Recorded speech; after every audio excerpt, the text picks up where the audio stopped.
Today I'm celebrating the Holocaust Memorial Day. Obviously, this is a very grave thing to be celebrating, and I use that word in the sense of remembering, commemorating. Now, the Holocaust is a deeply complex subject, and my own brother, my older brother, got completely absorbed into Holocaust denial. So it's a subject that I've looked at quite closely over the years. I had to investigate it in order to try and understand my older brother, and I can understand that there has been some distortion of what happened during the course of the Holocaust, and yet to suggest that there was no Holocaust seems to me completely absurd. Yet there are question marks about aspects of it, and fortunately through my life I've been able to get to know quite a number of people from Jewish families and been able to know firsthand of numerous people whose families were touched by it. There's no denying that this friend's grandparents, this friend's grandmother, this friend's aunt and uncle, there are so many people who can say, oh no, people died, that one, and that one, and that one.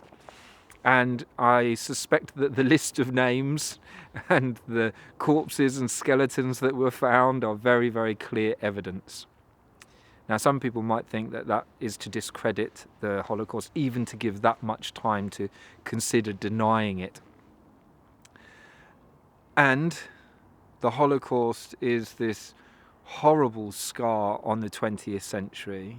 Not to overstate its importance, because in Russia and China and if we take all of the different communist states together, they account for something like 100 million deaths in the 20th century compared to the reported statistic of 6 million Jews during the course of the Second World War.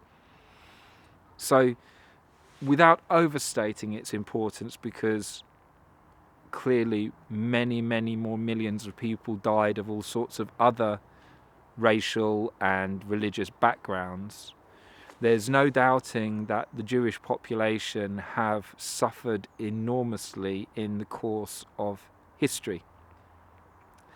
When I first started investigating the subject of the Holocaust and why it is that Jews have been subject to so much persecution, it was then that I discovered the term pogrom, which was a word that I'd never heard in my youth.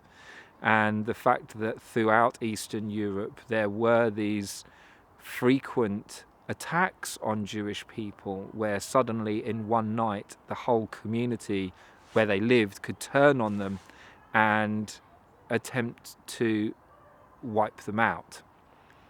So there's a long tradition of Jewish subjugation, and for that reason the question of the Holocaust, how it came to pass, is really deeply complex and very difficult to understand. And I don't begin to, even after having spent a fairly considerable amount of time looking into the subject, it still remains a mystery to me.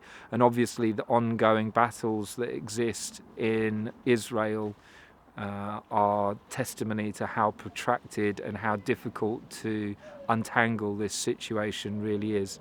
So I don't want to add any fuel to the fire. I'm willing today just to celebrate the memory of those people who died during the course of the Holocaust, and for all of those families who were impacted by the loss of their loved ones.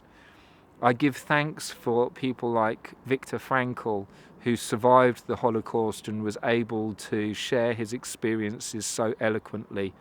And there's still so much that we can learn as humanity from the perpetration of such evil and the human spirit's ability to survive in the face of such darkness. So today I wish to join the celebrations, the memory of the Holocaust. Oh, you